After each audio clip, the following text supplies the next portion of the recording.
Hello, my name's CJ Gaffney. I lead strategy at Partners in Napier. This is a very talented creative partner of mine, Costa Budavas, who you'll hear from in just a moment. I think the conventional wisdom is to get up here with all these amazing speakers and just project confidence, act like you've been here before.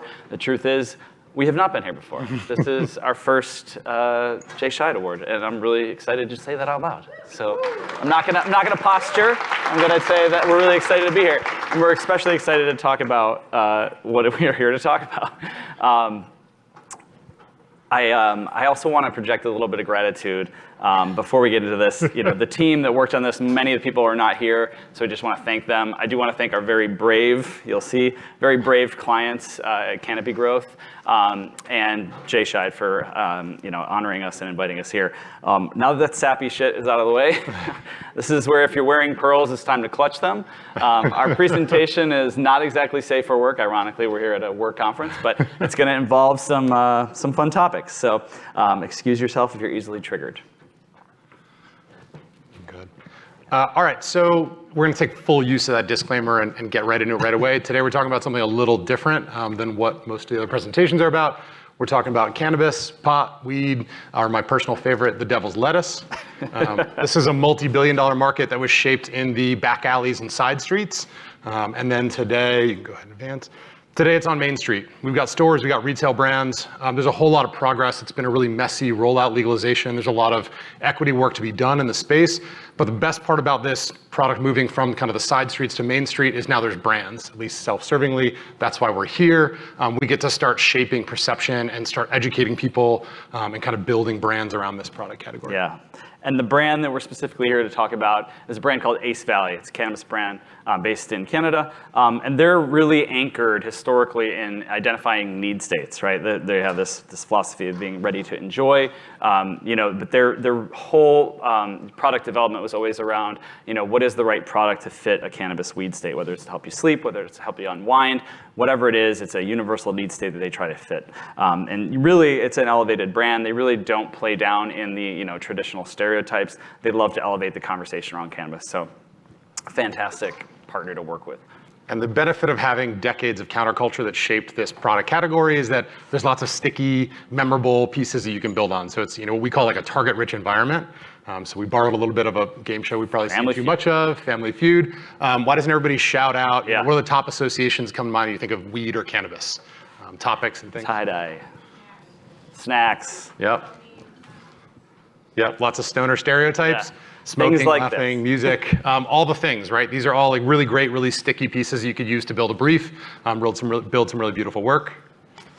One of the things that you did not hear from anybody in this room, and you didn't see on that Family Feud board, was sex. We know from a lot of consumer studies that seasoned cannabis users often utilize and participate with cannabis products to enhance their sex lives. 42% of cannabis users use it to connect with their partner in a recent study. It was a consumer truth, but it was being whispered, which led us to this insight. It was really, while the stigmas around cannabis use have continued to be eroded, using weed, using cannabis for the express intent to have a good time in the bedroom with your partner is not something that people are talking about openly. And we think that while one stigma is being eroded, we needed to, seize an opportunity. And our partners at Ace Valley really saw this like perfect sweet spot, right? You have a booming sexual wellness category, you have a booming cannabis category. Why don't we weave this right through the middle and find a perfect opportunity for a product that really was being used in that way, but not marketed in that way. So they introduced two products. One called Lust and one called Thrust. The products, one was really all about combining different ingredients with THC and CBD for relaxation. The other one had some natural ingredients that helped give you the effects of caffeine, a little extra hitch in your giddy up, so to speak. So Lust and Thrust, depending on the mood and what you're going for. So again, sounds great, right? They tell us, you're going to work on weed. You're going to work, on weed and talk about sex. where's the downside, right? It's too good to be true. It often is. Just to go back to our Family Feud style board, we're immediately just like, we're going to crush this. Like, this is a gift from God. We're going to do awesome lifestyle imagery, right? No, we can't use any lifestyle imagery due to Canadian cannabis regulations. All those amazing claims were not, medically vetted in a way that we could use them in the advertising. So even though all those things were true and they did give you extra energy and they did help you relax, we could not in any way, shape, or form use medical claims. So we had to kind of be careful how we talked about this product. And shocker, we did not have big baller budgets, despite the ideas that were going crazy in our head when we first got this. And then on top of that, in just a very real way, the super crowded category, the brand had kind of lost some of its luster, so we had to find a way to jumpstart it in the category. We also had to really, if you think about it, train people to ask for and think about something that was not endemic to going into a dispensary and getting the product that they usually go to. So really, how do you reframe some thinking in a category? Like as we said, tons of regulations. We could not trip over these very stiff regulations that were making it difficult to ideate at some points. And then finally, like any great partner, we need it in 90 days. Which led us to a strategy. The clients did do a lot of really great consumer journey, shopper journey research, and what we found was overwhelmingly the number one factor for driving purchase of products was bud tender recommendations. So essentially you have a gatekeeper that we absolutely had to win over. This is a new product in a category that people are already a little bit confused about, hesitant. They kind of go in and they're looking for, someone to shepherd them through this. Insert the bud tender. So it became kind of a B to C. The bud tender. All the letters. Yeah. The bud tender was ultimately who we had to win over. There's no manual for this. So how are we going to get them to have these conversations? Which led us to, pretty straightforward creative brief, which was to get these influential bud tenders across Ontario, where this is being rolled out, who effectively take a ton of pride in their ability to drop new knowledge, right? If you've ever talked to anybody that's really enthusiastic about weed and they do it for a living, that's a badge of honor that they have, right? They want to talk about what's the latest and greatest, drop that new knowledge. That's what they're motivated by. We want to make sure that they could get these patrons who are kind of, some of which coming in a little skittish, not sure what to buy, looking for their guidance. We need to really find a way to make them comfortable buying Lust and Thrust at checkout, something that they didn't frankly go in there with the intent to purchase, by treating great sex, just go back to Maslow's hierarchy of needs, right? Like treat it, we said this is a brand rooted in need states, always fulfilling a need state.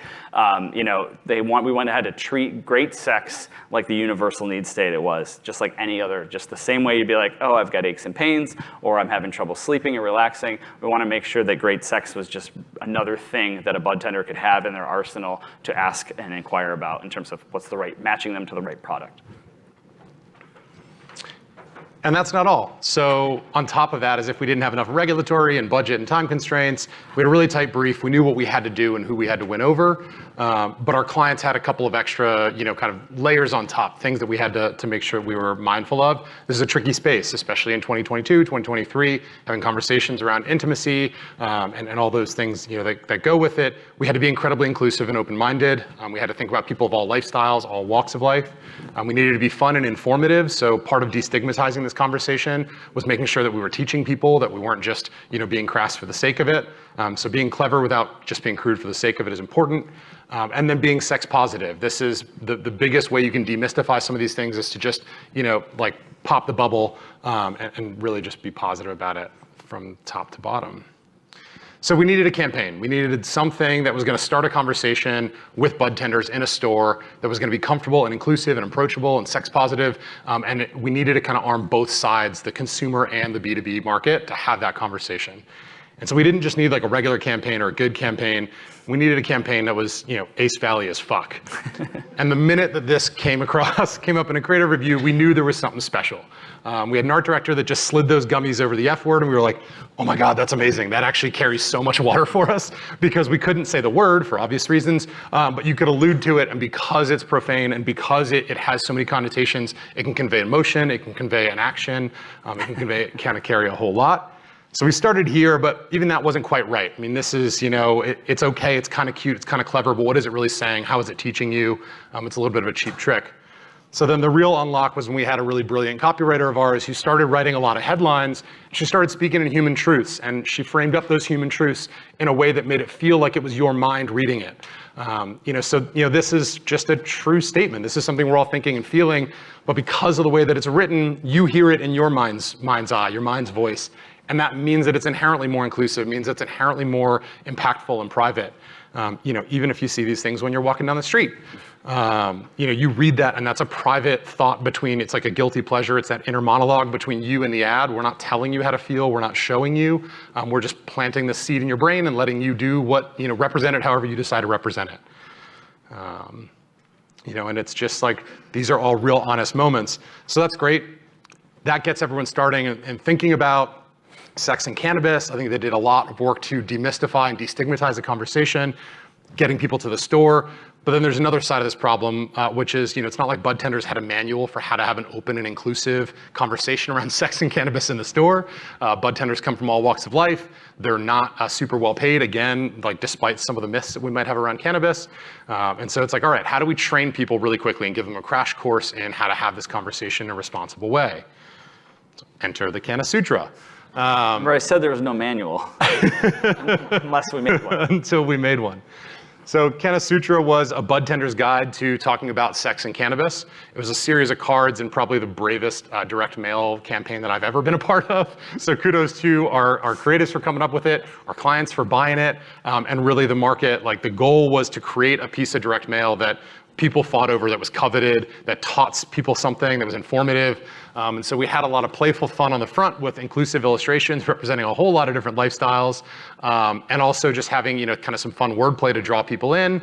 And then the reverse of each of these cards had stats and facts about how to have an open, inclusive conversation about sex and cannabis. What do people need to know? What do people need to watch out for? What are things that you should say, or maybe things you shouldn't say? And so this kind of really helped, build that conversation. And when it all comes together, you've got a really, really compelling, B2C campaign out in the market that's getting people, building buzz, getting people talking about it, thinking about the right sort of things, and asking the right sort of questions. And then you don't just drop them when they get in the store. Once they get in the store, the bud tenders are ready to close that conversation, pick it up right where we left off, and really close the sale. And it all came together in 90 days. Yep. We ended up getting 235 million media impressions with a 25K spend, which is way, way, way outside of our expectations. Sales sold at 50% above the forecast for the year. And really, we sold out of the entire product run in the very first day, not just in store. And if you look under your chair, no, I'm just kidding.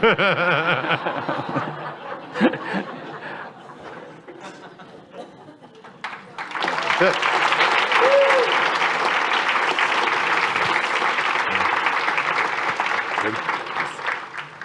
No questions? Questions? Audience questions. Okay.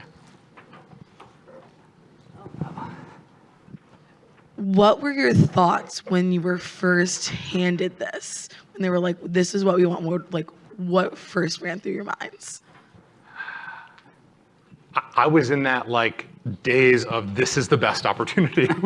We didn't know about the regulations. We had heard about them. We were like, yeah. We worked around regulations before. We worked on alcohol and all the other stuff. It's like, all right, we can figure that out. But the constraints were way, way, way tighter once we got into it. So went in really open-minded, really positive, and just stayed there.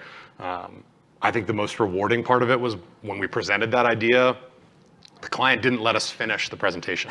She stood up in the middle of the meeting and was like, that's it. You guys got a winner. We're doing this one. So this whole theme is about bravery. She's a really, really brave client. So yeah, this really pushed us in the way that you want to be pushed. It was very rarely were we compromising. It was always, push it a little further. What about, everything was about inclusivity, sex positivity. And it was fun to be challenged in that way. I think, it was a great opportunity. Online question. Was there any reluctance from the agency to take on a cannabis client? If so, how did you navigate that? No, we're an independent. So I was actually. No, we're not lame. No. I've got a question. What were some of your favorite lines of copy? Actually, it's part one. And part two, how many complaints did you get? I don't think we got any complaints. We definitely had people. We didn't make enough of the Canna Sutra cards for sure. The number one complaint was, why did we only get one per store? Yeah. So there was that. Favorite headlines. There's a lot that didn't make it that I thought were really clever. Yeah. Which I don't think I can repeat. I think that. I think the race to the finish line was so good because it's not a race, but you'd really like to fucking finish. It was kind of brilliant. Yeah. Question about the channels, because you had the direct mail piece, which feels like it was,